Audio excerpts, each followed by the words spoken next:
3, 2, 1. Boom. And we're live. Good evening, boys and girls. Hope you are well. As always, we will let a few people join the stream and then we will crack on. At the minute, there is no one watching, which is a worry. Oh, there you go. Now 5 people are watching. Good evening. Hope you're well. As always, we will do a little bit of a show. And then once we've done the show, the bins will go on. The Harry Potters will go on. And I will answer your questions.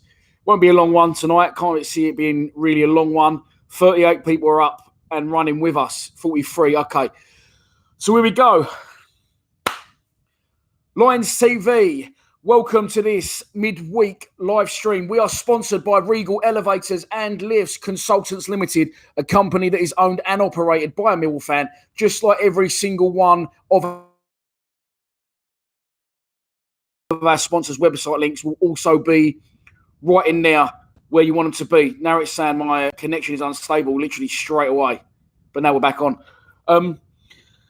So, check out all of our sponsors' website links. They'll all be doing deals through our website, which will get you money off things if you're interested, if you need them. There's all sorts. I won't go into it now. I'll do a little bit more on that once it has launched. So, as you may or may not notice, I'm hoping you can hear me crystal clear.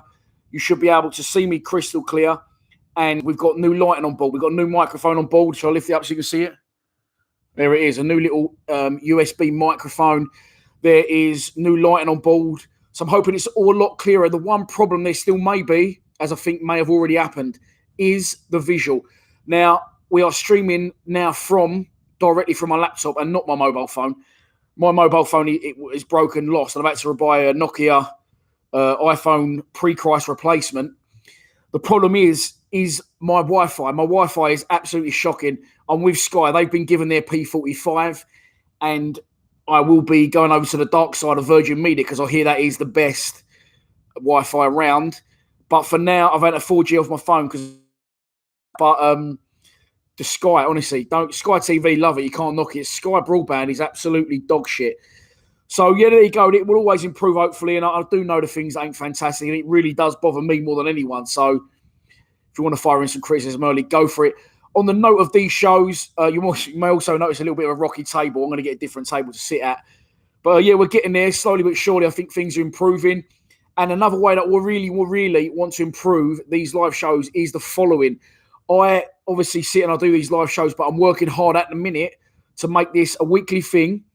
Unless we have got a midweek game, then it could be difficult for me to do that.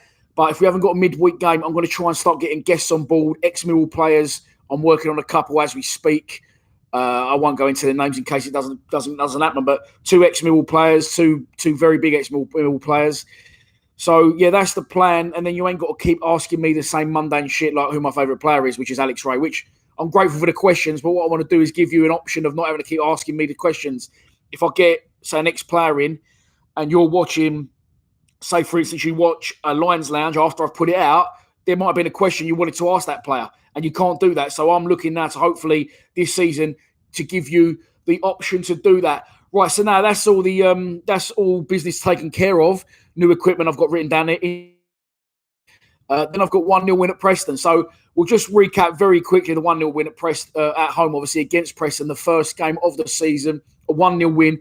A few people not happy saying it wasn't, it wasn't a Millwall performance. It wasn't a fantastic performance. No, it wasn't.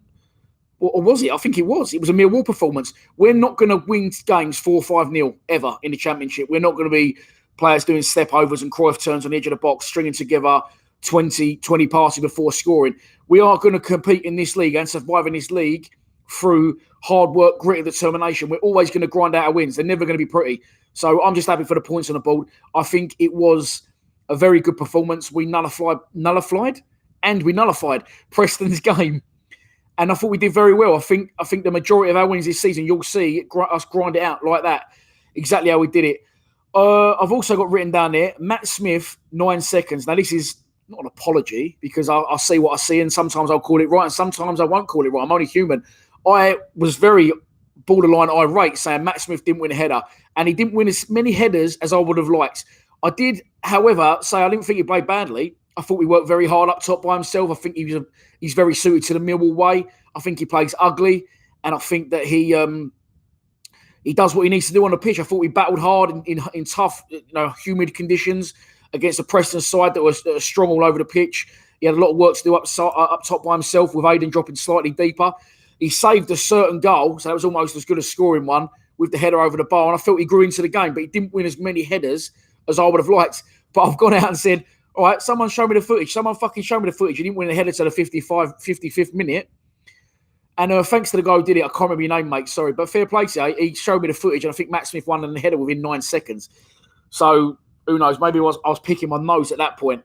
But, I've got some... Oh, Harry, hello, mate. Mate, it's fair enough. I said someone pulled me on it, and you pulled me on it. There was a few comments that went in with that, a little bit unnecessary from other people, but that's life. That's what you're going... That's... If you put yourself in the firing line, then it can happen.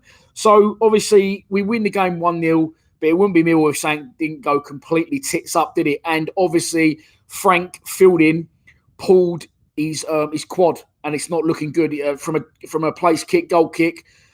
Frank hits one, and I've been very impressed with Frank. Again, people, listen, the channel, opinions, players, the performances, they'll always divide opinion. That is the glory of this, that we can all have our say. And I've said before, if people don't agree with what I'm saying, don't just jump on board with it and start going after a player like, for instance, Ryan Leonard or Jordan Archer. If you don't think I'm right, then say that's the idea of the channel.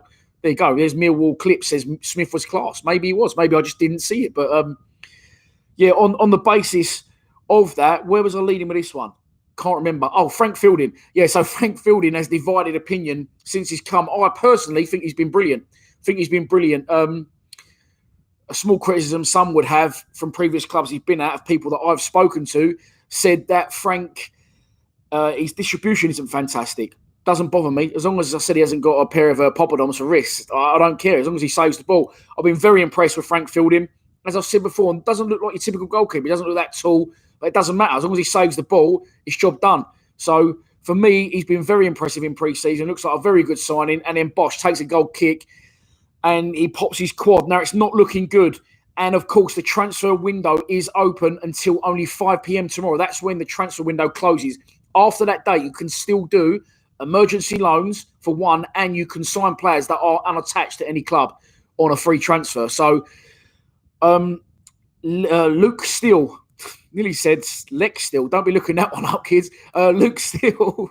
Oh, glory of a live stream. Luke Steele is... at Nottingham Forest, 34 years old, goalkeeper, and there's people moaning about it. I think it first went out from John Kelly, obviously a very good source of information for Millwall on Twitter. It's been going a long time, John. He works for the, I don't want to say the wrong paper, I think it's the South London Press. If it's not, John, apologies to you.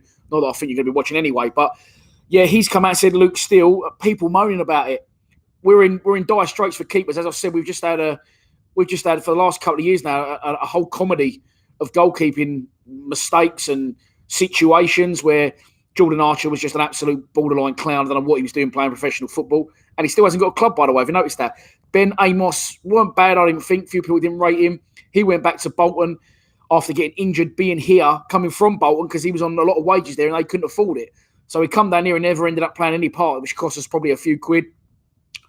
Dave Martin looked like the saviour, finally got his chance when it looked like, unless we switched Archer for someone else, we was going to get relegated. Dave Martin stepped up to the fold, come in, looked good, looked great, along with Alex Pearce to bring a bit of togetherness and a little bit of experience to the back line.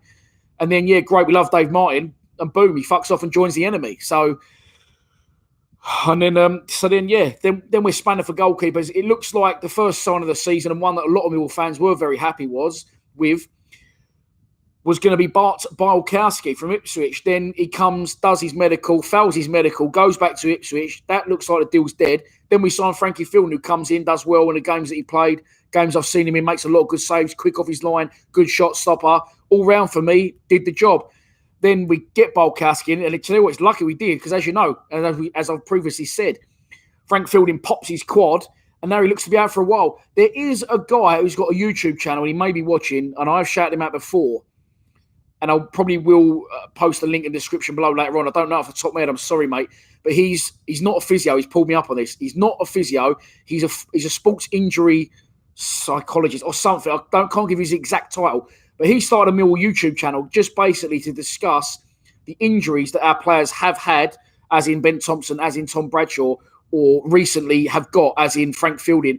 and Bart Bolkowski. Now, if you want to sleep tonight, don't go and watch them videos because he's put 2 videos out. One on Bolkowski, which I won't go into the details. Go and watch it if you want to see what his opinions are, his professional opinion is on Bart Bolkowski's injury. The Frank Fielding one was a very interesting one because I watched that, and Frank Fielding actually last season at some point got viral meningitis, which is I'm not sure, I'm no doctor, only a doctor of love, ladies. Call me up. Shouldn't have done that. There you go. It's like it's done. And yeah, he had viral meningitis, which I'm sure, I'm not positive of, don't quote me, it can be a very serious condition and can be life-threatening. So since he come back from viral meningitis, he injured his hand and then didn't play a lot of last season, started this season with us, and now he's popped his quad. And the guy who does the video seems to think that he maybe his conditioning wasn't great, because his body, his immune system is down. It's an interesting watch anyway, let's just say that. So if you get the chance, go and watch it. But yeah, we need a goalkeeper. Luke Steele from Nottingham Forest, 34 years old. It doesn't matter he's 34 years old. We need a reserve goalkeeper because I'm telling you now, if Bolkowski's knee goes bang, we are in deep shit.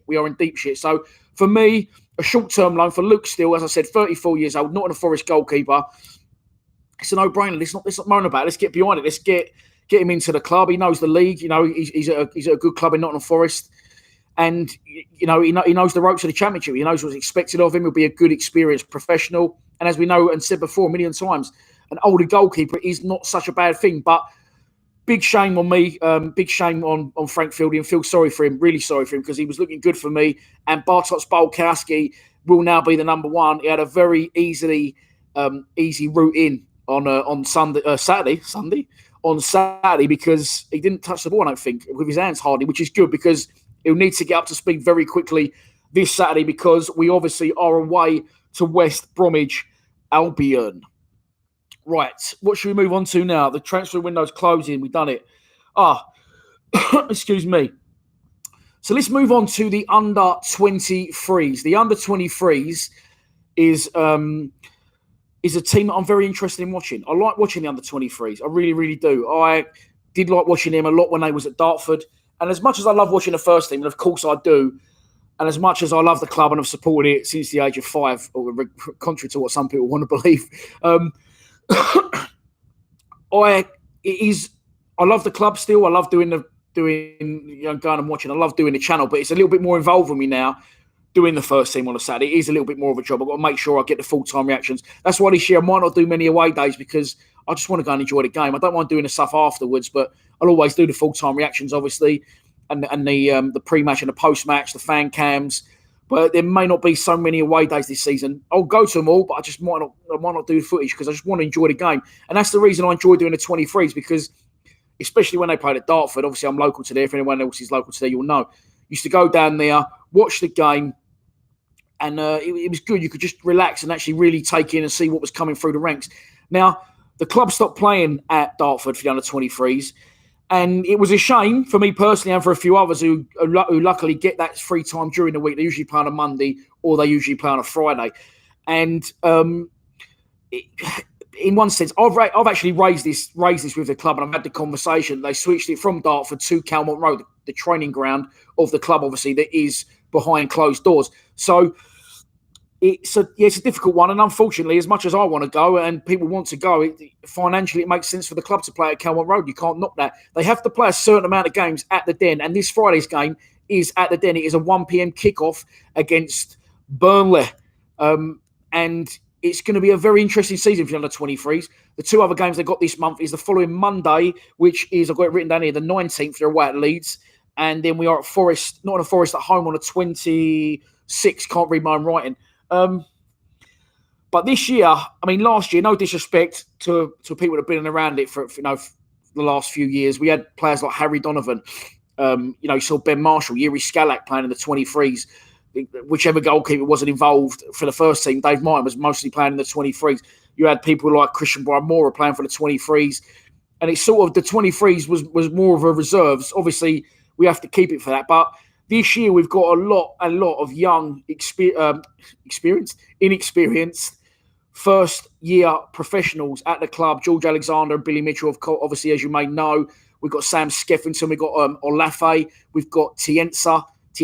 Sorry, pronunciation on some of the names might not be fantastic. But we've got a lot of new first-year professionals, which I expect them to play a big part and get a lot of good experience in under 23s. And the glory of these boys are, they're not 23, they're not 24, they're not 26. They are young first-year pros, and I think they're all very good players. So it will be interesting to get down and have a look at them on Friday. If you're not going, take your kids down there, because we all moan about not being able to watch the 23s. But if we can get a few people through the door Friday, it may give the club something a little bit more to think about. I personally always say that to the club. I say to them, look, school holidays, you've got to give people early notice. You've got to give them the opportunity to let them know. And to be fair to them, they put it out on Tuesday. That's why I'm trying to help push it, because it will be good to get down and get behind our 23s. As I said, it's a school holidays.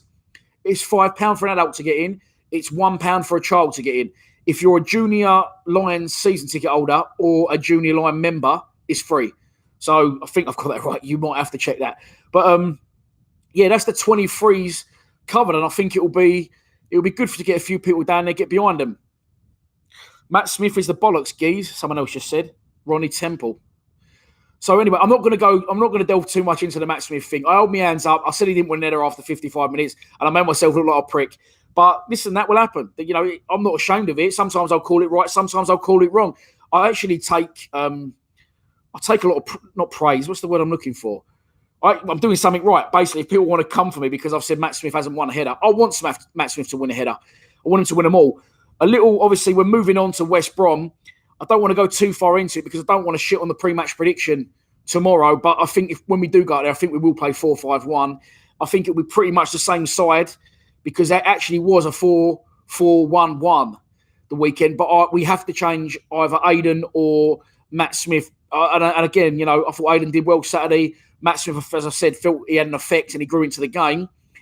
But Bradshaw's got to play, man. He's so quick. He's so quick as a joke. Yeah, sorry, going back to the 23, someone said Ramsden. Someone said Ramsden as well.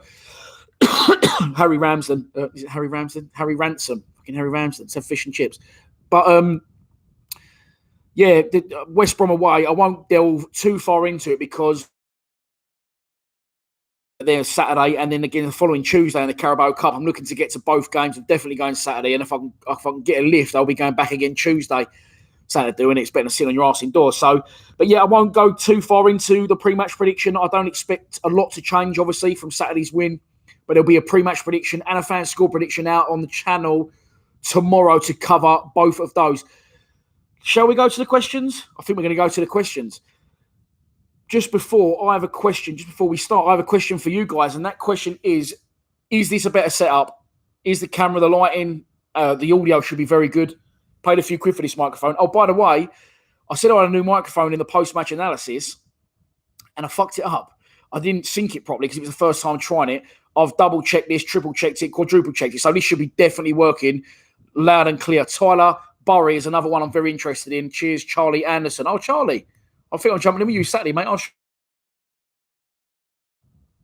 Yes, Dan, better. Thank you. Yeah, so as I said, the lighting should be better. The audio should be very good. But I actually messed the new audio up. So people were saying, you said you got a new microphone. Sounds like you're in a toilet. That's because I messed the new audio up, which is unlike me. I've made a couple of mistakes recently. I've put a couple of tweets and Instagram posts out with misspellings. I put the video out of the post-match. I don't know if you noticed it, but it took me hours to film and export to YouTube, and then by that point I didn't have time to change it. The Matt Smith picture didn't cover the whole of the screen, so you could still see me in the background half. It's getting difficult to run on my own, this channel. It's getting very difficult to cope with. It's getting to the stage now where, as I said, I'm not looking for a violin or people to give me a medal or anything, because I've already got a trophy over there. Best club content creator in the country, but that's another story. I don't think I've told you. But anyway, it's not all about you. It's not all about you. Right, sorry. Yeah, so I have made some mistakes later on the channel. As I've said on social posts, a few videos, and with the audio on Sunday, so it's very unlike me. But the documentary put me back with other things I had to do, and still trying to get the sponsors' logos right, because I want them sponsors' logos prominent for the sponsors. I want them nice and big. Now, for the people that backed me in the last few years on the backboard, I do appreciate that, and you never once complained, but I just didn't feel that the backboard give the sponsors. I want them to be happy with what they paid for, because let's have it right. That's the reason that Lions TV runs. Without them, there would be no away days. There would be no nothing. So I would just be a sad old man sitting in my house alone recording videos to myself, which the people watching 176 have dug me out from being that man tonight. So thanks to everyone for tuning in tonight. But loud and clear, all looks great. Charles Stowworthy, hello, mate, over in Amsterdam. Hope you're well. Mahoney was amazing Saturday. So, yeah, that's enough waffle from me. I'm going to put the bins on. Got some new ones on order as well. But let's go to the questions. Ooh, what do they look like on the new camera? All right. Trevor Smith, hello, damn me old China. Is that a dig at my eyes? I'm not sure. It's Venom says the documentary was top quality. Sorry, I was just reading another question here. Thank you. Yeah, I felt the documentary went well. I really enjoyed the documentary. I enjoyed filming it. There was a lot that went into it. If you look at the first 10 minutes on the island, what you saw on the Isle of Dogs, I think it lasted 10 minutes. I've got, obviously, these T-shirts. Quick sponsor plug.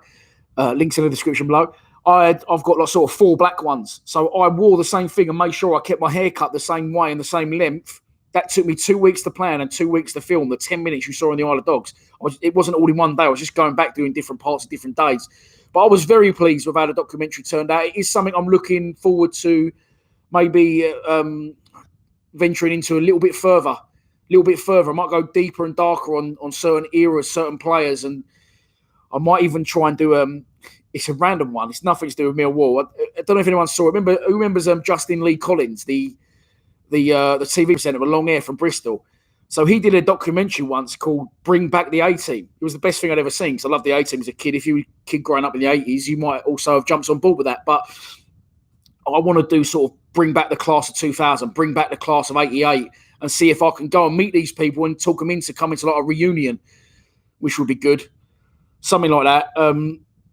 Yeah, so I've got other ideas in the pipeline. I do want to start doing more of this in-depth stuff, which could take me away from the in-game stuff. So it's difficult. So I'm single-handedly running this. I am open to offers for any young videographers or young presenters. If you're any good, if you've got any experience with editing or videography, as I've said, always looking for help. But right, that's enough. Let's go to the question. Someone just said, is it true that the Sheffield Wednesday tickets have sold out?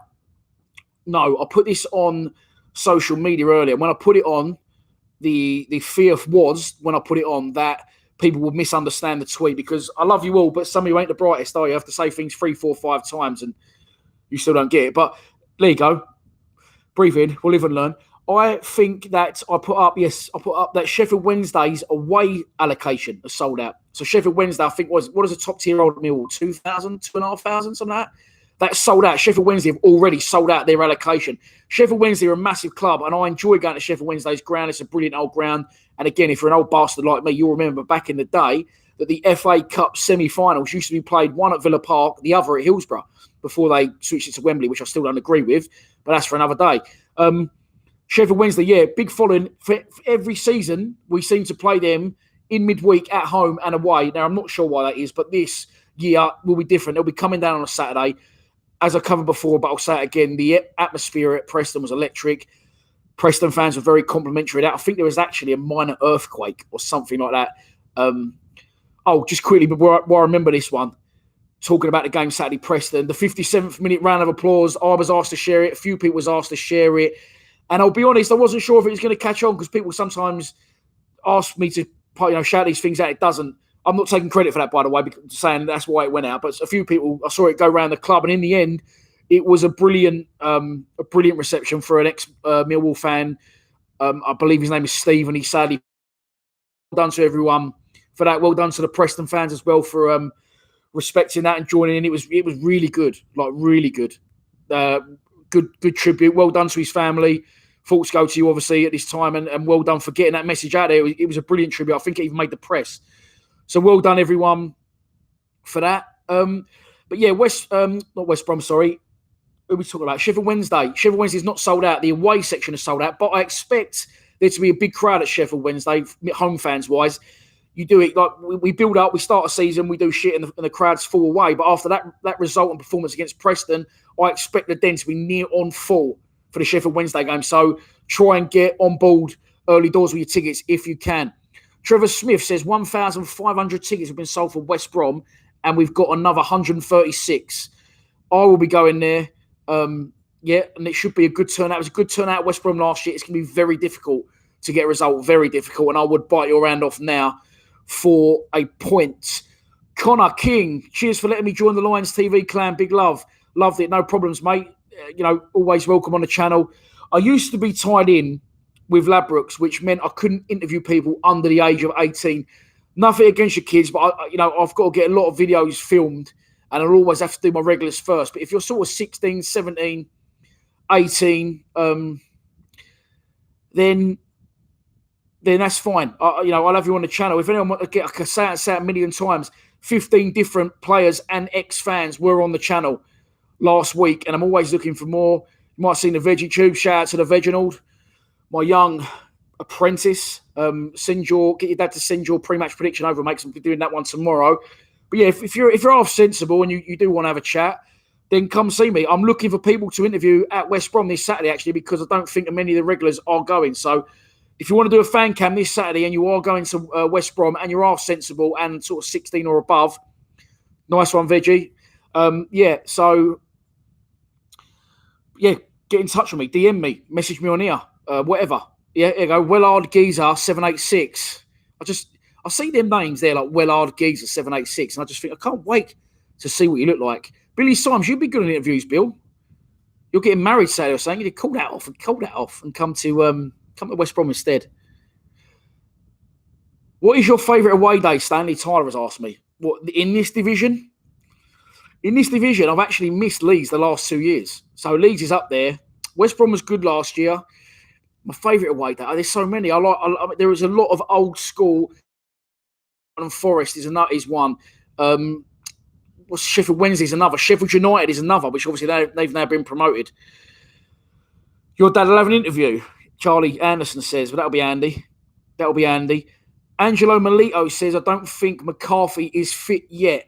I took my children to the open training day. I took my two kids to the open training day. Great. That cost me about 250 quid with the kits in the club shop and all that game. But yeah, McCarthy was out there.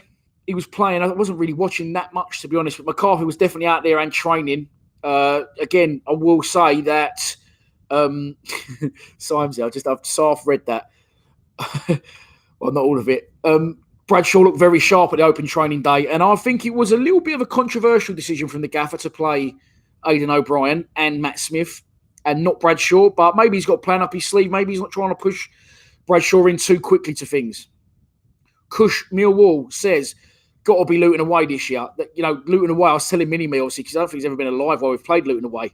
The game where Harry Smith score a hat-trick or 2 goals at Luton a couple of years ago? We didn't go to. It was like an EFL trophy game on like a Tuesday night.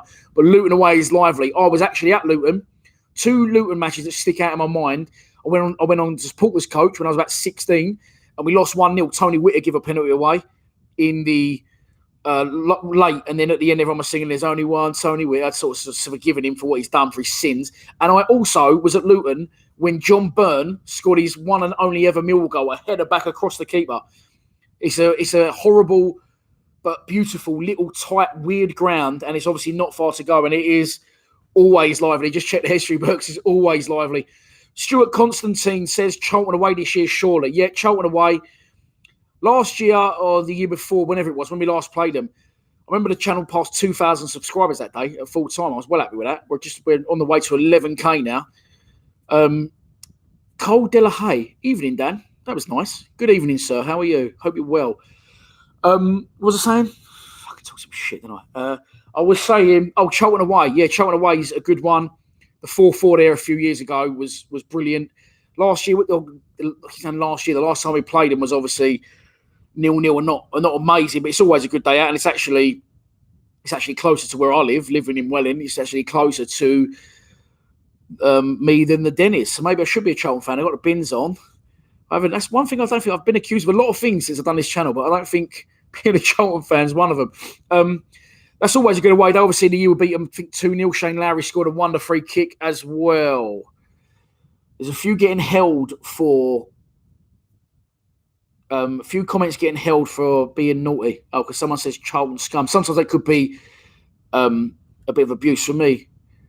Lewis Rantel says, "Can I answer your DM? Tell me where it is, and if I see it, boys and girls. I'm not being big time here. Trust me, I'm not. It's the last thing I'm trying to be. Because as I've said before, I am a fat, fouled roofer, divorced from Welling. That's why I'm doing this channel. That's how it come about. So I'm not being big time, but the volume of messages that I get daily now is getting to the point, and I used to check every social media post, every comment I got, and it's getting to the point, it's getting out of hand. I can't keep up with them all. So Bradley Snaps says, how do you send messages on YouTube? I don't think you can. Send it on Instagram. Our Instagram is TV Lions. I'm trying to get our Instagram up to 10,000, by the way, because once our Instagram is up, I can then do the thing where you can just swipe up in the story and go straight to the link, because obviously you can't post links on Instagram. So our Instagram is TV Lions. We're on Facebook as well, just as Lions TV, whatever. And our Twitter, if you want to have some abuse at me, that's where they love it, is TV_Lions. Matt Anderson, me and Charlie will be at the under-23s Friday. Good man. Well, if you're driving, mate, I'll walk down the road and join you because I'm currently unable to drive. Matt Phillips says, I'm a fat bricklayer. Let's set up a third. Bodge it and leg it. Oh, I've been called that a few times. Do you need a PA, Danny boy? Not, come on, what's your name? No, not a male one. All right, sorry. You need a secretary. Not you, Jeff. Sorry, girls can apply only. Sometimes his missus can apply. Things don't work out. Oh, no, I'm only joking. I wouldn't do that. Not that she would either. She's much better off down in Herne Bay with a wonderful family. Shout out to them. Someone said, Alice Corbett says, want to take my daughter to her first Millwall match. Which home game will you say is best for her? It depends what you're looking for. It depends what you're looking for. I was talking to, sounds like I'm name dropping. I was talking to Zerka about swearing on the channel, and he said, well, why? It doesn't matter. If people take their kids Millwall, then surely they expect you're going to hear swearing. So I would say if you've already been Millwall yourself, you'll know what it's like. You know, you're going to hear the C-bomb drop. You're going to hear fuck off, wanker. You're going to hear all that at Millwall. So if you don't want your child's delicate ear holes to hear that, such profanities, then maybe don't take them to a game that's going to be so busy. I wouldn't recommend the Leeds. Charlton's not a bad one. I mean, it'll be a busy game, and it won't be. They'll just be looking just over their right shoulder towards the train tracks, see if they can spot a few. So they won't cause no trouble. But Bobby, my boy Bobby, you going Saturday, mate? I'll have an interview with you because I don't think you're all there, mate. But yeah, Bobby, I'll have an interview with you, mate, all day long Saturday if you're there. But yeah, sorry, Alice, I think it was, asked me what's a good home game to take a daughter to, the first one. Charlton will be fine. Many of them will be fine. The only lively ones are probably going to be Stoke, Leeds, maybe Luton. But I'd recommend sitting in the family stand, which is in the Dockers upper block 14, is it? I think 14 or 15, 13 or 14, something like that. Lewis Wheeler says, how's the dating life, Dan? Wow. There isn't any dating going on here. None. I'm not interested. Tried it once, didn't work. Tried it again, got married the second time, didn't work again. And now it's like Jeremy Kyle, 2 children with 2 different kids, not with either woman. My ex is now remarried, and good luck. Oh, and I'm here on my own doing YouTube, but there's no other way I'd have it. So no, I'm not interested in dating. John Parr says Rooney to the den. Wayne Rooney has joined Derby County. And yeah, wow, that's Alice Corbett. Sorry, Alice, I got your name wrong. But yeah, that advice is good for you. Wayne Rooney to the den. A few people saying it. Wayne Rooney to the den. To the den? Yeah, he's coming to the den. He's had 7 air transplants, 15 clubs, 19 affairs. Couldn't think of the word then. And now he's going to come to the den. It's I don't know what Derby are up to. I think they're just after pulling in big names, Derby. And again, they'll fail this year. I'm pretty sure they will. They just they had Frank Lampard in. They nurtured him into becoming the manager, but it didn't actually improve with Frank Lampard than they had done the previous season. They've now got Wayne Rooney in. It's because I don't think they've really got the money to spend big on players. So they try and get a big name coaching. I think it's brilliant. Let's have it right. Like Wayne Rooney or hate Wayne Rooney, there's no real reason to hate him. He likes playing football. He loves a little bit of girl on the side, and you can't really. He don't want to go bald. We're all in the same boat. It's a fair play to Rooney. He don't want to go bald. He likes a tight on the side, and he wants to play football in England in the Championship. He's every man's dream, really. So let's not get on Wayne's back. Let's get behind him if anything. As long as he don't care, as long as he don't score when he comes to the den. But yeah, it'll be good to see Wayne Rooney come down and do it. And yes, he will get grief. And yes, he may get Millwall-itis, just like John Terry did at the back end of last season. So, yeah, it's a good one. It's a good one. Dean Stowell. Stowell, how you doing, mate? Oh, you texted me this the other day. You said, look out for Sam Skeffington from the under-23s. The kid is mustard. Yeah, I'm looking. Sup says, hide your gran. I think that's aimed at me, dating. Thank you. I'm only 30-something. Dean Stowie, getting back to what Stowie says about Sam Skeffington. Apparently, Sam Skeffington is very good. Dean Stowie rates him. That's good enough for me. I'm looking forward to seeing Skeffington play. I'm very interested to see Tiencia play the left back as well. Olafe, Harry Ransom. Keep going to say Harry Ramsden's. Harry Ransom, obviously Billy Mitchell and George Alexander we know a little bit more about, but them boys seem to, especially when I've seen Billy play, he doesn't look out of place in the first, really. Just needs a little bit more experience, a little bit more strength in his core, his body-wise. So I think you could see Billy running games, George scoring a lot of goals like he did last season. And, it's going to be Kush Mill. How do you know how old I am? 30-something, 39. I'm nearly 40. I don't know how that's happened, but it's happened. So, Skeffington is one to look out for. I think, as I said, covered earlier in the show, first time in a long time, our 23s I'll be very excited to watch them this season. I, for one, will be at the Den hopefully on Friday for the 1 p.m. kickoff. Come down and I will cover it as well. I will do a little full-time reaction, maybe just outside the ground, or maybe just when I get home. I don't want to be screaming into a camera. Bobby Tabatabi. Bobby Tabatabi. Is that what it is? He's like paid his bill twice. Bobby Tabatabi says we'll finish top 8 this season. Whew. Wowza. I'll have whatever Bob's been drinking. What are you all thinking, boys and girls? Where are we going to finish this season? Top 8? Top 8, excuse me. I'm not sure. Get on this, by the way. Old school, but I love it. Strawberry water Volvic, sorry. Trying to stay off the cold lagers and do a bit of pudding. Because a few people commented and said I've put a bit on lately. Thanks for that. Helps me sleep at night. Mark Paris says, Dan, are you going Borough away? I went last year with my good mate Henry Morgan. I think I saw his name pop up earlier. The legend of a man. I had not long come out of hospital, not long had surgery, and I was in a bad way. But I had it in my head that I was going to Middlesbrough. And let me tell you what this guy did for me. He lives in Ealing in West London. Instead of staying at Ealing in West London with his missus, where he lives with his wife, sorry if I just told you where you live, mate, he come and stayed at his mum's house in Blackheath just so he could pick me up and take me to Middlesbrough. Drove me 4 hours there, 4 hours back. What a man, what a guy, what a good guy he is. And shout out to me man, Henrod. That's what I call my own kid, Henrod. Obviously, his name's Henry as well. But yeah, I will be going Middlesbrough away. I am going to attempt to go to every single league game this season. I've got to. I'm trying to push it and push it and push it. Way Up says, who saw Fred score first game for Wickham? Yeah, Fred went to Wickham. Fred scored. Fred is a new signing for Wickham, but will be accustomed to the surroundings of his teammates and the ground, what the manager expects from him, etc., etc. I expect Fred to do well and all the best to him. It's a shame it didn't work out for him at Millwall, but it didn't, and let's not keep going after old ground. Angelo Melito, they've held your comment back, mate, because your comment says fuck Fred. But I'm gonna show that now. I'm gonna unblock it. There you go. You're in. Jed's 114 says hello. Hello, mate. How you doing? Sorry, boys and girls. I'm just reading some questions. Ricky Dobson says, I say around the 18th to 15th will be a decent season for us. Mate, 100%. 100%. I spoke with someone the other day. I think I've mentioned it on the channel before. I'm sure I have. That we had the season in our first season back in the Championship. It was such a worldie that we shouldn't have. If we'd have had the season that we'd have had last season as our first season back in the Championship. So basically, what I'm saying is, because that sounded like a little bit of a head fuck, it was too much information too quick. I blew my own mind for a second. If we'd have finished 21st, I think that's where we finished last year. Correct me if I'm wrong. 20th, 21st. If we'd have finished there in the first year back in the Championship, everyone would have been raving, saying what a great season. But because we finished 8th in our first season, people's level of expectancy, it actually worked against the gaffer and against the team because the fans' level of expectancy was so much more that when we finished 21st, everyone thought it was a backward step. But it wasn't. The second season the first season's old enough, I would say, but the second season back in the Championship is going to be very, very difficult for any team.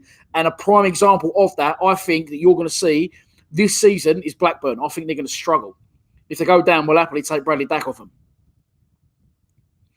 Ollie Walker says, will Harris give Hutch a look in? Listen, I've again got a bit of criticism for saying I'd play Hutch over Alex Pearce. I think it's fantastic that we've got 3 very good centre-halves.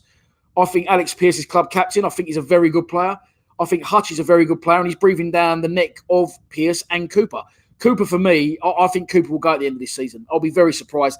He looked like he's up to his game again, Cooper, and I think he'll probably win. I was going to say win player of the season, but he looks like he's already got strong competition from Mahoney, who we'll get onto in a minute, and Ben Thompson. But he is...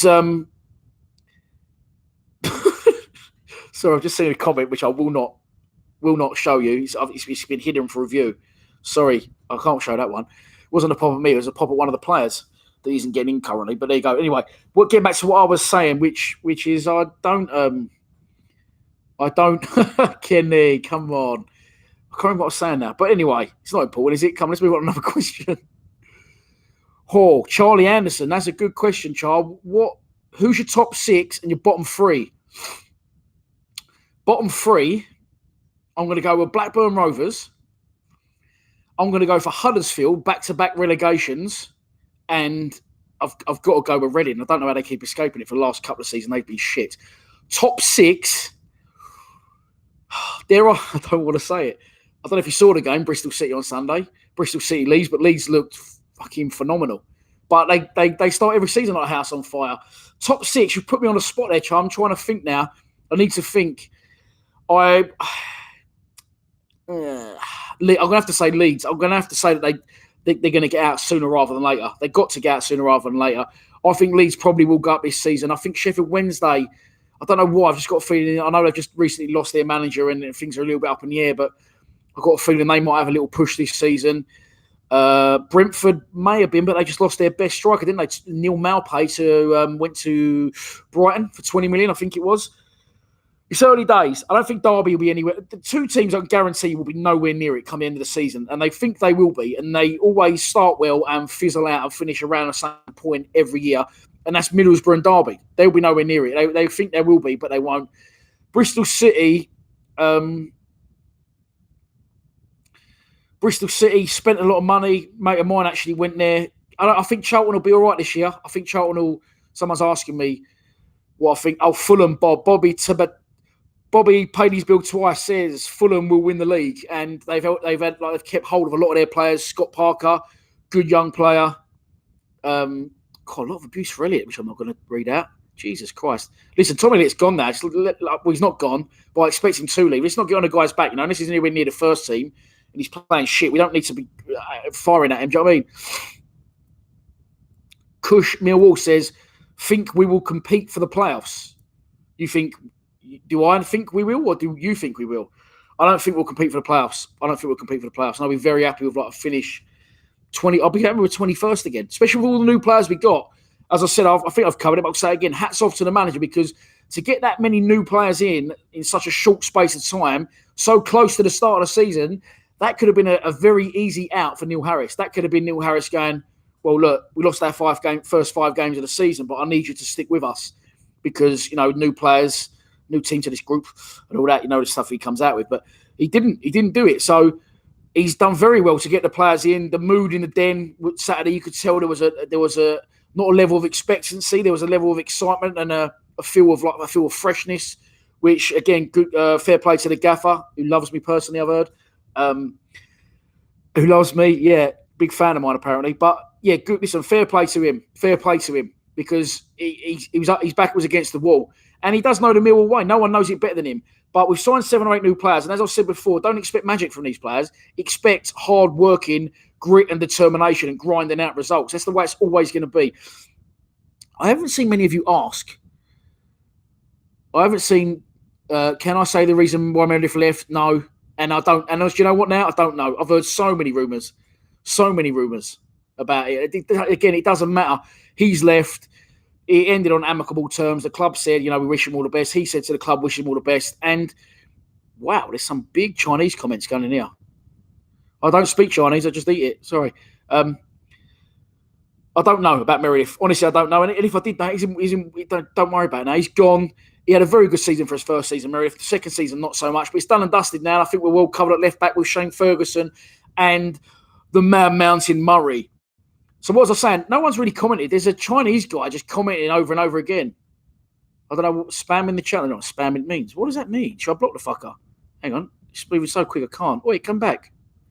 Get here. Get up there, Dosser. Hang on. Yeah, let's remove. Oh, hang on. Even better. Oh, fuck it. Where's it gone? Lost it. Pops up again. I'll put him in a timeout. What about that? You're in a timeout. Could be asking legitimate questions about Millwall, but not so sure. Not with the text. As I said, I don't speak Chinese. I need a spanner. What is that to tighten this table up? I know I need a new table, really. King Coast move, a little bit racist, but okay. Right, hang on. Bobby. Let me just tell everyone about this guy called Bobby Tabatabi. Bobby paid his bill twice. On my live interview, I will tell everything. He's crackers, this guy, but I love him. Bob, I love you. I've given him my number and he just fires into me constantly, not fires into me like that, asking me questions, telling me stuff. He's hilarious. He's a proper character, and I do want to get him on the channel because you seem to be at every away game, Bob, as well. Kush Millwall says, that's my new bride, Thai bride. No, mate. Once bitten, twice foolish. Third time will never happen. Any more questions? There is a lot of questions. Sorry. Jevon says, do you prefer Dartford FC or Welling United? Well, I was born and raised in Welling. I was actually born in St Thomas's Hospital in Waterloo. Lived near the Cut till I was about 3 or 4 years old. My parents moved to Welling, where I grew up, went to school. Never really left. So Welling United are sort of my non-league team. But Mini-Me likes a bit of... my parents live down near Maidstone. Mini-Me loves a bit of Maidstone on the international breaks when Millwall ain't playing. Stanley Tyler says, who do you think will play left-back, Murray Wallace or Shane Ferguson? It's going to be Murray Wallace. Murray Wallace was superb the weekend. I wouldn't want to be... I mean, I can't run anymore anyway, but I wouldn't want to be running up against Murray Wallace. He's just a brute. And I do hear that Murray he's just like super fit. He's in fantastic shape. So, someone in the notes, someone in the know told me that, let's put it that way. But Murray's in fantastic shape, man mountain. And I was critical of Murray Wallace when he first joined because they played him at centre half. And if you look at him physically, he does look like a centre half. If you watch him at left back, he doesn't look like he should be playing there. Left backs are predominantly quick, like to get on the overlap, good distribution, and small, just to contain a pacey winger. But Murray was quality at left back. He's a little bit unorthodox, but nothing gets past him. Nothing got past him Saturday. And for me, he was man of the match. I think that Shane Ferguson did well last season. I think Fergie's a little bit unlucky. Another big fan of mine, Shane Ferguson. He's been a bit unlucky because he's versatile that he can't get his position nailed on. Maybe the gaffer will go, well, he can play left wing and he can play left back. So he's good to have on the bench in case I have to replace either one. And sometimes being versatile can work against a player. But yeah, for me, it has to be Murray Wallace. I thought Shane Ferguson raised his game last season. He looked like he was on his way at the club. He got his little route back in and he battled hard. And I think that little bit of anger he had inside of him through sitting on the bench and being in the wilderness spurred him on to do well. So for me, Murray Wallace, do we need another left back? No, I don't think we do. I think we're covered in that area. 2 decent left backs there. And I've heard that if push comes to shove, Jason McCarthy can also play at left back. Obviously, I'm going to move on to him. Not many people have mentioned him. You may have done earlier. But Angelo, sort of. Not all of them. So anyway, some love it. Anyway, let's focus on what I was saying. Conor Mahoney. Let's talk about Conor Mahoney. Wow. Conor Mahoney, Jesus Christ. We have got a player there that is better than the standard of what we've got. And if Jed can just raise it slightly, I can imagine like a free in behind. I could just picture like away games. Tom Bradshaw is a lone striker because he's quick, because he can play the Gregory role, because he can run a lot and get the channels. We cut out the long ball. We play football for the quick counter-attack, because when you play the quick counter-attack, you don't really play the high ball, you play the through ball, as you saw when we scored at Derby last season, as you saw when we scored at Middlesbrough last season, and when we scored twice at Birmingham. We didn't play the high ball. We played quick, out the back, counter-attacking football, along the floor passing, ball slotted in channels, in behind. And I've got a vision of a three, of Bradshaw up front, Tomo just behind him, Mahoney to just to one side of him, and Jed to the other side of him, with maybe Williams and Malumbi sitting. Imagine that. And then 4 at the back. Thanks for coming. That was a good side. I actually might go without my pre-match prediction tomorrow. But anyway, Yeah, what was the question? Mahoney. Yeah, sorry, let's talk about Mahoney. Give myself a question, forgot what my own question was, whilst I've got 200 people watching. Fucking dope. The magician is Mahoney. Mahoney, man, honestly. He looks a cut above what we've got, doesn't he? The little roll over the ball, and a little step over and cross. And I see he put a tweet out. He said, "So how do you like your eggs, sir?" to Jed Wallace. Brilliant. He seems to have settled in well to the area. He's got an absolute naughty motor, by the way, which I won't say what it is, but he was at the open training day and Mini-Me went, "Look at that motor." And then Mahoney comes out. My little one trying to get inside where the players were coming at because he knew that's where the commotion was coming from. He was causing absolute havoc, my little one, but he enjoyed himself. It was a good day on Monday. Well done to the club for sorting that open training session. It was really good. It was really good. Kids enjoyed it. Other stuff to do, arts and crafts. Husky chocolate milkshakes getting flung about left, right and central. Free of charge. Getting back to Mahoney, Jack Fielder says, "How surprised are you that we have someone of Connor Mahoney's quality?" So just checking all the equipment, make sure it's all still fully functioning. I am very surprised we now Connor Mahoney got him to put pen to paper because obviously Birmingham couldn't sign him. But that was sort of his breakthrough season last year with Birmingham. So I'm surprised other people haven't come looking. He's always been highly thought of. He played at Accrington. I looked at his Wikipedia again the other day. He played for Accrington for the first team in 2014. And he's only 22, I think. Just turned 22. What was he 12 when he's playing there? Not 12, and I'm joking. My maths ain't that bad. He was 11. But yeah, he's a very good young player, highly thought of. Went to Blackburn, then went to Bournemouth with a sell-on clause. Did that light just get lighter, or was it me? With a sell-on clause. So there was always for embargo because they couldn't sign him. So he returned to Bournemouth, and then we went in for him. Then it was a long delay over whether he'd come or whether he'd not. And there was a rumour that the team we beat Saturday, Preston, did want him. And as I said before in the video when we signed him, I covered. He is a young man that it would have been very easy for him to go home back to his hometown club, just up the road from his hometown. He's from Blackburn, settle back in. And he didn't do that. He took the harder option. He's come to London, maybe not his, a new area to him. And Tony Warner, getting to Tony Warner because he's related. Tony Warner always says to me, he couldn't fucking wait to get to London. He couldn't get away to London, see what it's all about, join Millwall. And he can't understand these players that don't want to come and experience something different and something new. Get yourself out of the area, go travelling and get paid while you're doing it. So, yes, Connor Mahoney is a class. He's drifted off a bit, but I think Jed's about 26. Correct me if I'm wrong. 20. Mahoney's 22. And he looks very exciting and will do well to keep him. It's a catch-22 because we want to keep Mahoney. We want him to do brilliant for us. But if he does too good, we'll end up losing him. Harrison James says Malumbi will be the next Roy Keane. Okay, let's talk about that one.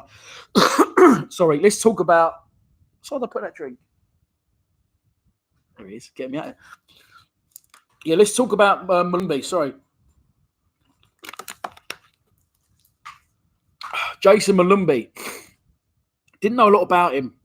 He looks really young, by the way. Kids had their photo done with him on Monday. He looks really young. But the thing is with Malumbi, you've got a lot of people saying he's brilliant. He's going to be the next Roy Keane, like someone just said there. He's amazing. My question to you boys would be, and girls, I'm not debating that. Where have you seen him play? Because he's never really played at a professional level. He's played a couple of times for Brighton, obviously his parent club. He's come off the bench, sorry. But I might have to pick my nose. I can't see it for over an hour and not pick my nose. One snuck out the back door a minute ago, so I'll try to make that one nice and quiet. But what was he talking about? Fucking head's gone now. Jason Malumbi. I think, you know what, this new microphone, I was half putting on a new voice. And I've got this microphone. I think I've got to talk in a different way. I think I'm some sort of radio presenter. My mum always said I've got a face perfect for radio. But Jason Malumbi, yes, I'm very excited about him. I think he's been signed. As I've said, it was too like for like with Billy Mitchell. So I think the gaffer thinks that he's got a little bit more than Billy Mitchell's got at a minute, I guess. I think he's come in to put pressure on the others. Put it this way, Brighton wouldn't have loaned him out to us without intention of playing him. They would have said, "Oh, we'll loan him to you, but you've got to play him." And interestingly enough, and this is probably one of the most random ones you'll ever hear, bearing in mind that Jason Malumbi is, I think, 19 years old and he's from Republic of Ireland, come to England, brought over to Brighton, by Brighton. They said to him, "Where do you want to go on loan?" He went, "I want to go to Millwall. I'd love to go to Millwall. I want to play for him." So you don't get that every day. You don't get players every day that want to join Millwall, especially the younger players. So he obviously seen something he likes. He obviously thinks his game is suited to it. Harrison James, I didn't see what you said, but you said the words of Mark Beard apparently. And yes, Mark Beard is a mate of mine, name dropper. But me and Mark Beard do talk, and he said he's a fucking good player. He's a very good player. So, but my question to you boys would be, where have you actually seen him play? Nothing against any of you. I'm genuinely interested to know because I'd like to see it. I've seen a little best bits montage where he's putting a couple of crunching tackles, and I think he's going to be moulded as a first team player. As sort of, it'd be a good experience for him. I'm hearing. I think someone said to me that Neil Harris said publicly as well. It's not like I know inside info that the first time he is expected to play is going to be the West Brom Carabao Cup game. That's the first time he'll be involved. So it'll be very interesting to see him play. He will play games this season. There's no way that Brighton would have loaned him to us without the intention of letting him play for us. So, yeah, he played in the under-21s Euros. Obviously, I think he captained the Republic of Ireland, didn't he? So, yeah, Malumbi's another one I'm excited about. Let's move on now to how often does Denzel get to the Den? Someone says. Denzel loves coming to the Den. He used to get to a few away games, but he went to India for a bit. And he is currently goalkeeper coach at Accrington Stanley. Who are they? Exactly. Again, if you're my age, you'll know what I'm talking about. They're little 80s adverts try and persuade children to drink milk. There you go, little, what's the message? Subliminal message from the government. But anyway, Denzel loves Millwall. Denzel rang me the other night. It might even be on my call list. Nearly 2 hours. Couldn't get him off the phone. Or no, not love speaking to him. Just wants to know everything about Millwall. What he's doing well, what the fans are like, what everyone's feeling about new signings. He loves Millwall. Absolutely loves the club, Denzel. And I know for a fact he'd love to work there again if he got given the opportunity, which he hasn't yet. Steve Morrison says, I don't think it's the Steve Morrison. If it is, how you doing, General? We miss you. Bring back Ford as coach. Yes, let's talk about David Ford. That actually was in my notes. Well done, mate. Although I actually wrote down David Forge. So I don't know if I'm dyslexic or what's going on there. But yeah, David Forge, or that's written, or David Ford, as we all know him, Millwall's ex-goalkeeper, announced his retirement, and it was a little bit of a surprise because I thought he'd already retired. I think last time out, I knew he was playing at Cambridge, and he's retired. But the way he retired, did you see the way David Ford retired? Someone commented on my Insta, which did make me laugh because I was thinking the same thing. Said, David Ford's retired. Good luck, Fordy. That's what I put. And someone put, yeah, but why did he retire with a video like he was joining Barcelona? Let me tell you now, David Ford has gone all out there. Fordy's gone all out, and I ain't going to slag him off. Fair play to him. I probably would have done the same because I'm trying to get him on the channel for a Lions Dance, a little bit of an exclusive. But David Ford retired from football and put out a video that would have taken around 5 days to complete, without doubt. There was underwater cameras. There was drones. It's a good $2,000 worth of production there. I can tell you that. A little narration over the top. It was actually very, very good. Very well put together. Great video. But he's gone all out. He's gone all out like he's a World Cup winner. Like, I'm retiring from football. And everyone's going, you're the best, Fordy. It may have been a bit of brilliant PR. Who knows? He may be looking for work, inside the game as a coach, or he might be looking for a little bit of media work. It definitely drew the attention to David Ford's career ending. Yeah, someone says Keen YT was the video on Twitter. It was on Twitter, and I have retweeted it. If you get a chance, go and have a look. I was actually watched it, and at the end, I was like, ah. And then I thought, that's fantastic, but was it really necessary, Fordy? Just retire. Again, Tony Warner went, when I retired, I just walked into Blackpool Town Centre. That was it, job done. Like, it was a brilliant video, and it's better work than I can do, but only because they got the cameras to do it. But it was fucking good. But yeah, Fordy announced his retirement with some outrageous video. And I'm not sure if that's the first, but I expect further retirees to follow in that capacity, and also with big retirement videos. When someone retires, usually ship them off to an old people's home where it smells funny and that. You go around and play Scrabble with them once a week, didn't you? But not for Fordy. Get Fordy back as coach. Getting back to the serious stuff. It would be good. Tony Warner, get Tony Warner back as coach. Done very well in India in his career. Doing very well at Accrington in his career. So I'd love to see Tony Warner back. I think that the people around the club, Paul Robinson coming back. Stuff. I expect Steve Robinson. Paul Robinson and Steve Morrison. Imagine you morphed them into together though. You morphed Steve Morrison with Paul Robinson. You got Steve Robinson, sort of an old school Chris Sutton that could play at the back but also play up front and score your goals and end up winning leagues. Anyway, this knocked myself off from what I was talking about, which was, Steve Morrison, I expect to come back to the club at some point, and I think it's a very good idea from the club to have the core.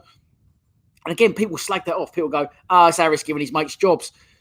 It's why? It's a great idea. You get people in that know the Millwall way, that are invested in the Millwall way, because if Neil Harris does leave, I think, and do you know what? It's worked at Charlton as well with Lee Bowyer going back. I think you'll see a lot more of this. There was a phase where, when I was a kid, you'd get 90-year-old men managing teams for 30 years straight, and that sort of died off. And then the Continentals came in. And now there seems to be this thing of bringing the new age football, bringing the Continental, and managerial merry-go-round. Every 9 months, someone's getting fucking kiboshed and someone's getting bombed from their job. I think the new age now, which you'll see has proven to work with Neil Harris, Lee Bowyer, there may be others, ex-players going back to the club. Frank Lampard is now going back to Chelsea. I think it's going to work. And obviously what Frank Lampard will get, which Neil Harris will get, and what Lee Bowyer will probably get if they all need it, is a little bit more leeway from the fans and from the chairman and the board, which gives them a little bit more time to work their magic. And I think this is going to be like a new age thing. I think you're going to see that. I think you're going to see, Harris succeed, Bowyer succeed, Frank Lampard succeed, and I think other clubs will follow suit. I honestly think that. And as we're getting back to with Steve Morrison and Paul Robinson back to the club, and potentially David Ford or Tony Warner. Nothing against our current goalkeeper coach. Is it Lee Turner, I think his name is? But it would be good to have that core of ex-players to not only coach the team and coach them well in their everyday, I was going to say academics. Is that right? I don't even know if that's the right word to use. I've gone all fucking big time with this new microphone. It's gone to my head. But it's gone to my Harry Maguire head. But yeah, I think that would work. I do think that would work. And I think it would be great to have Fordy, or especially for me, Tony Warner. Let's get Denzel back, man. Come on, fuck's sake. Stoke have signed Scott Hogan, says Keane YT. I see a few other people have mentioned this, on a season-long loan from Aston Villa. So where does that leave Gregory? Yeah, Lee Gregory didn't start the weekend. He came on a substitute. Obviously, Stoke lost at home in the opening day of the season. I can't remember the result. It was 2-1 or 1-0. I think it was 2-1 they lost. And whoever they played escapes me. Someone help me out. Don't know. But yeah, Gregory came off the bench. He's going to have to break into the side because he's not going to be first choice thought of. But I think he could break into the side. And I think if he gets the chances, he could score the goals. QPR, cheers, Angelo. Oh, Angelo, you was the one who tweeted out the video of Kenny going, fuck off, mate, when it in the background. Yeah, well done, mate. But, yeah, Gregory, I think Gregory went there knowing he's got a battle for his place. Could we get him back on loan? I don't think it'll happen. All that would be fantastic. Yeah, QPR, Mill Clips, Harry Hocknall, the geezer who actually buried me on Twitter. Cheers, Harry. QPR. Danny Ravel says Gregory will never start. Jeff Marshall says, will this be midweek stream be a regular thing, Dan? Yes, it will. I'm obsessed with the Joe Rogan podcast. I know we're never going to get to that level, but I've took a lot of time to look at equipment because I wanted to up the game anyway. A couple of people moaning about it did spur me on to do it quicker. But I've gone out, I've bought a proper production light. I can't turn it around and show you it. But it's like it's literally in my face like I'm under interrogation, not I ever have been. And new mic, yeah, we're streaming from the laptop now instead. And I really want to start getting these out. Yeah, Angelo, that's him. That's Kenny. There's your man who said fuck off, mate, to the pissed up geezer. Have a chat, boys. A little bit of a bromance, like me and Simesy going on. Still didn't get asked to be Simes's best man, though, which hurt. But there you go. We move on. So, yeah, this is going to be a regular thing. This will be a regular thing. I will try and go for 90 minutes and call it Lions News 90 or something. Someone come out the other day. We've been currently going for an hour and 4 minutes. And I was tired and debating not to do it. Once I get into it, you can't shut this fucker up. Honestly, I don't stop. So I am looking to get these regular, get these better, and improve as a group. No, someone else. Sorry, that's not my saying. But yeah, get these better and get guests involved. So I would like to try and get. I'm currently trying to get in with Kenny Cunningham. I'm currently trying to work on David Ford, and then if I get someone in for a live show, instead of asking me the same questions, the same shit you asked me, you can ask them questions. That could be good. Obviously, I can relay the questions. I do want to do more in-depth interviews, like one-on-one interviews. I am interested in doing them with fans, by the way. I was considering going around all the Lions TV boys and doing one-on-one, like intense sort of podcasts with them, just going through their Millwall life, like their Millwall lifetime, their Millwall history, and just talking about players down the years, like one-on-one interviews, with Kieran, Joe, Pete, I'll start saying off now. Connor, Kenny, Lee Chitty, Jack. I've probably missed a few out. Probably 8 days. Oh shit, he's gonna kill me. He'll be C-bombing me on a group chat within seconds. So yeah, all the regulars. Matt the Mod. Shout out to Matt the Mod. Don't actually know where he is. I hope he's all right. Alfie, all our regulars. To sit down one-on-one with all our regulars, do an hour show, maybe me, for example, me in 8 days, and sit down and just talk about his whole life as a Millwall fan from start, go through the eras, discuss players that were great, players that weren't. Would that be good? Would people like that, or are you not really interested in what the other boys have got to say on the channel? I think that'd be good. And we also want to do it with Millwall-based people, Millwall-based players. HPF. That's Harry Packham, isn't it? Yeah, check out Harry's channel. He's putting out some decent stuff. H, remind me, and I'll retweet your stuff. I did watch one the other day. It was very good. Enjoyed the fun now as well, mate. Keep up. Got Tourette's again. Keep up the good work. If Harris was sacked, what manager would I want? I've said it before. I'll go for Danny Cowley from Lincoln would be a good one. There's a lot of good young managers out there now, but listen, Neil Harris. I don't think Neil Harris is going anywhere. I think even if we went down, I think he might get. I've just kicked the lights. Sorry, might get another season at it. Kushmir Wall says, "Love a bit of history." Yeah, I'm quite into the history. Listen, if anyone's confident, anyone here is confident to sit down and have a chat with me one-on-one. Again, I always say to people, don't worry. There's no one else here. It's just me. You're not coming around my house. We'll do it at the Elton Terrace Club, one-on-one for an hour, and we'll just sit there and just talk about who you are, what your Millwall memories are, why you support Millwall, etc., etc. And if you do fancy it, let me know. Shane Boland, I'm going to get that one in, says, Docs to the Den was quality, Dan. Thank you, mate. There was stuff I missed. Obviously, I wanted to go a little bit more in depth, but it took me 12 weeks, that. And as I said, if you watched it in hindsight, I probably should have given myself 24 because that was not easy. Honestly, I was at the point, I was getting, like, for the last day, I knew I had to go back to the Den before I could finish off, just to wrap the video. And I was actually mentally got a little bit, well, I hadn't had much sleep and I just become obsessed with getting it out. So there was stuff I missed, more ex-players I would have liked to interview. I would have liked to go more in depth on the class of 2000, the class of 98, 88, 87 to 90. There is still some players about that are from that era and I could get hold of them, but I just run out of time. But as I said, I will try and go in a little bit more depth.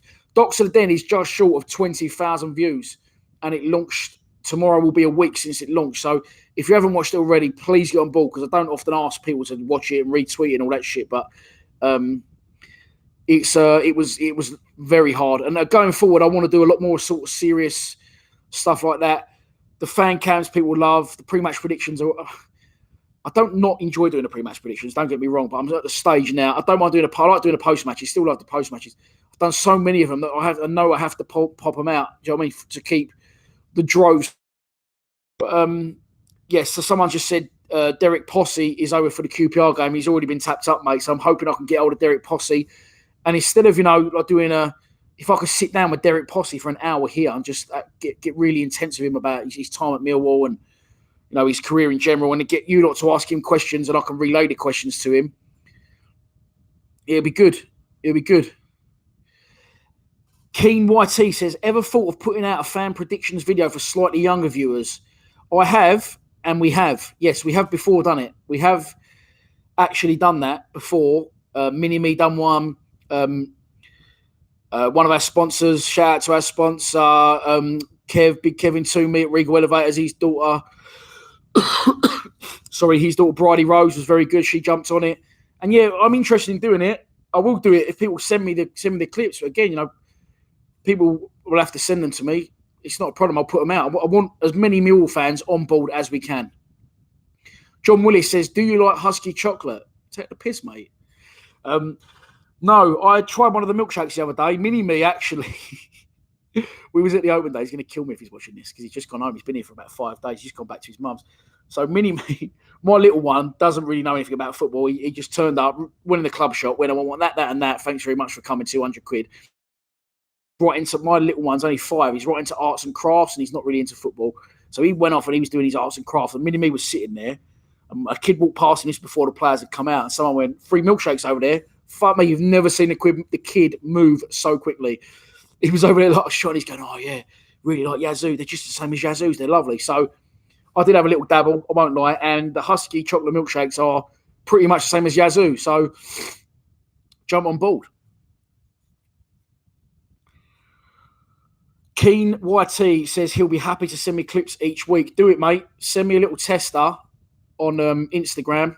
So if anyone wants to do a fan prediction VT, okay, you want it to be no longer really than 30 seconds long, unless you're an established person on that channel. I don't mean that rudely. I mean that seriously. About 30 seconds long. Turn it sideways. Yeah, VeggieTube's on it, Bobby, every week now. Turn your camera sideways. You need to be in a well-lit room, somewhere quiet. Try and keep the camera still. Steer clear of motorways, train stations, and bridges, which some people do, mentioning no names, Peter O'Mara. I love that, man. I need to see him. I ain't seen him for a while. But yes, so turn your camera sideways, like this. Very simple. You want to be on Lions TV, like that, bang. Turn it sideways, press record, nice and quiet, well-lit room. Lions TV, this is my pre-match prediction for Saturday's away trip to West Bromwich Albion. I think it's going to be 1-1 with Tom Bradshaw to get a goal. Hopefully we'll get all 3 points. Come on, you Lions. Bang, done. Exactly like that. It won't be as good as me, clearly, but try and do a little bit like that and send it to me on Instagram, Twitter, or Facebook. And if it's any good, I'll give you my number and you can WhatsApp me. But if I give you my number, don't be a stalker. Don't start asking me loads of questions and messaging me in the middle of the night, man, which some people somehow get my number and do it. Someone says they heard a rumour of renaming the ground with something to do with Husky. You see that a lot, don't you? I don't think the fans would like it. I see a thing going around on social the other day. People were saying, should we change the name? Let's get the Lions TV thing in the background there. Should we change the name? Should we play on a different? We would have it. And everyone was like, no, it's bollocks. No, I'm not having it. So changing the name of the ground would be, that's no good for us. Stanley Tyler says, I'm 13. Would it be okay to do a prediction video? As long as you turn your phone sideways. I know I keep saying this, but I'll literally say it to people and they just don't listen. Turn your camera sideways, well-lit room. Keep your phone... Oh, it's done a massive burp then, sorry. Why am I single again? Anyway, camera sideways. Yeah, nice and clear audio. So there's nothing in the background, no noise. Nicely lit room. Keep your phone still. Say Lions TV. Then you give you a prediction, give a little comment who you think's going to score, what the score's going to be, looking forward to the day, whatever. Try and keep it about 30 seconds long max, and then come on your Lions at the end. And I'll happily put a kids one out. The difficult thing is I've got to find kids I can trust.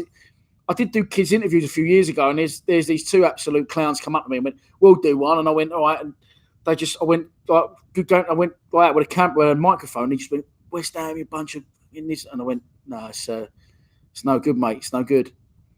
Kushmir Wolf says, no, that's bollocks. I think he means don't rename the den. No, there will be no renaming of the den. The pro player says, you're looking forward to playing Charlton this year? Yes, because it's a guaranteed 6 points.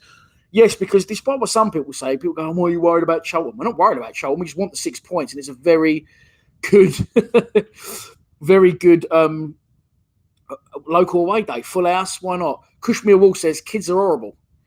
Some of them can be. I'll be having no more kids, I'll tell you that fucking much. There's me done.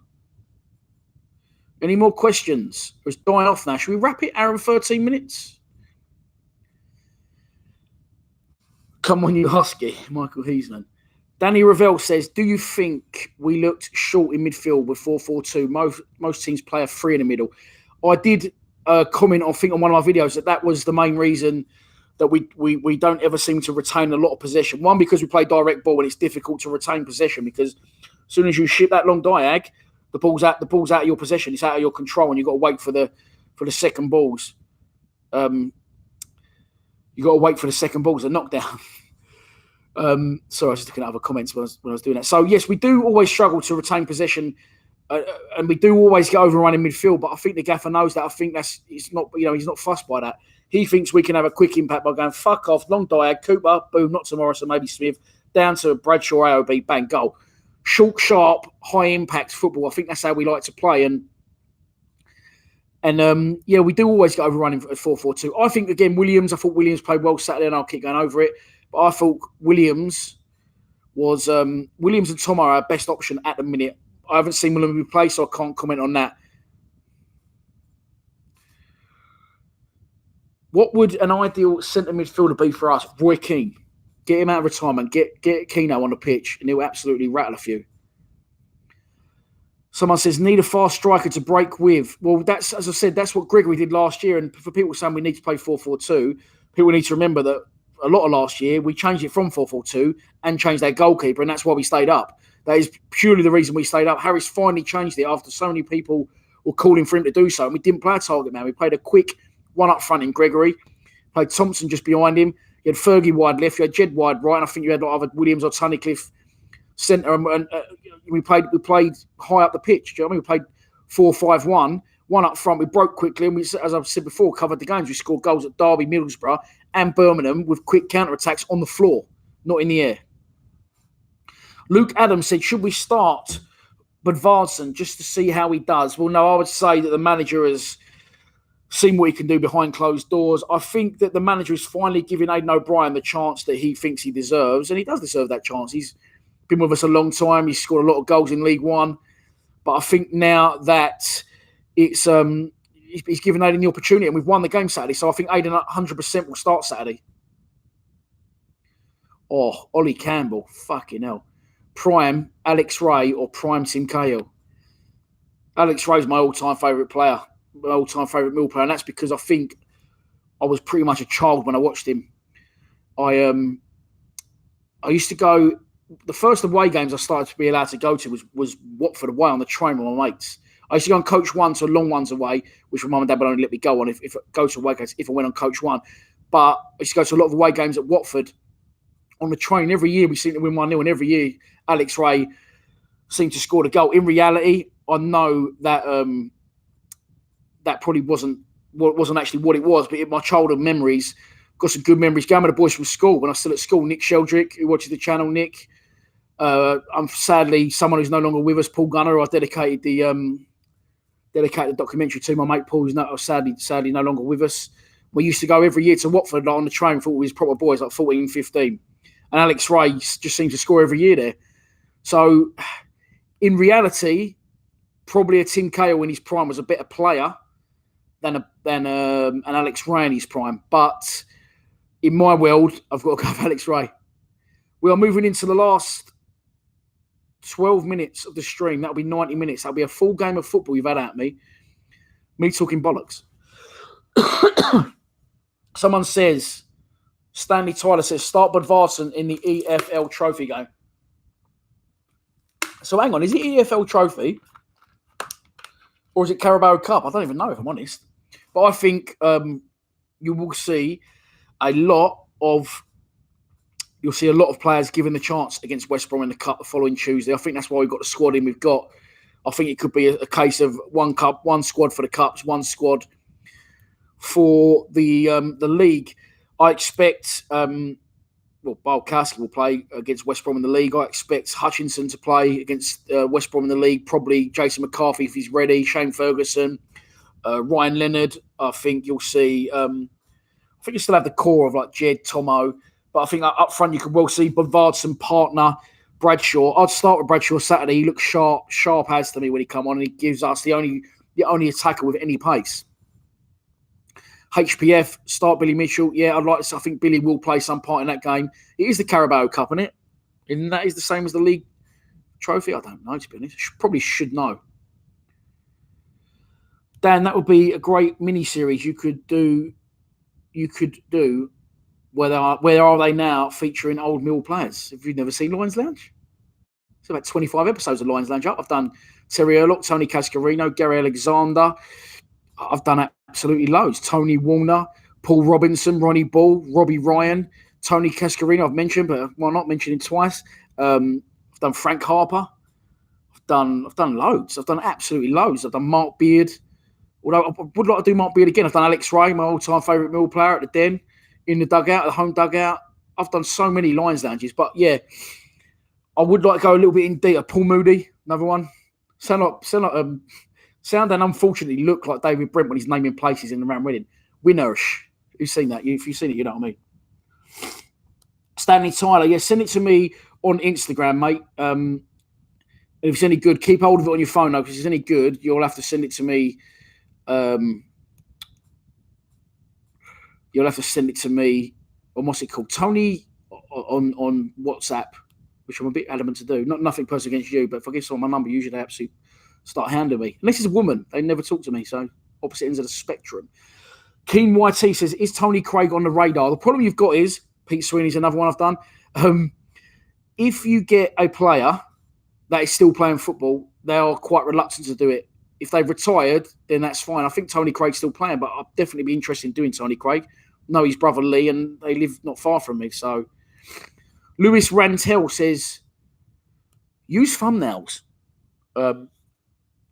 I know I should use more thumbnails, and I actually got a bit of advice from Zerka and said, make yourself some really good thumbnails, but I'm always trying to get the videos out quick.